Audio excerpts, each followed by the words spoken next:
నిర్మల్ జిల్లాలో ఇటీవల కురిసిన భారీ వర్షాలకు భూగర్భ జలాలు పెరిగాయి. దాంతో బోర్ల నుండి నీరు వాటంతటవే బయటకు వస్తున్నాయి. ముథోల్ నియోజకవర్గంలో పలు గ్రామాల్లో బోరు మోటార్ల నుంచి పాతాళగంగ బయటకు వచ్చి అందరినీ ఆశ్చర్యానికి గురిచేస్తోంది.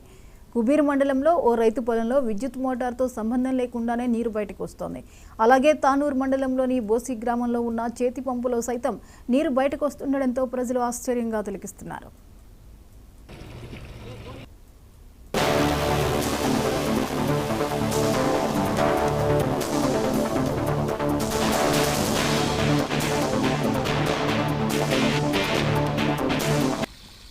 మరి ప్రతి సంవత్సరం కూడా ఒక 1 మంత్ వరకు అయితే అంటే చేతి పంపు కొట్టకంటే ముందు వాటర్ రావడం జరుగుతుంది.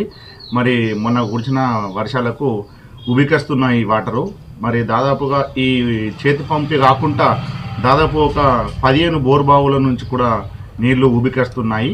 మరి ఈ చేతి పంపు నుంచి ప్రతి సంవత్సరం కూడా ఈ సీజన్లో మాకు నీళ్లు కొట్టకుండా కూడా పైకి వస్తాయి.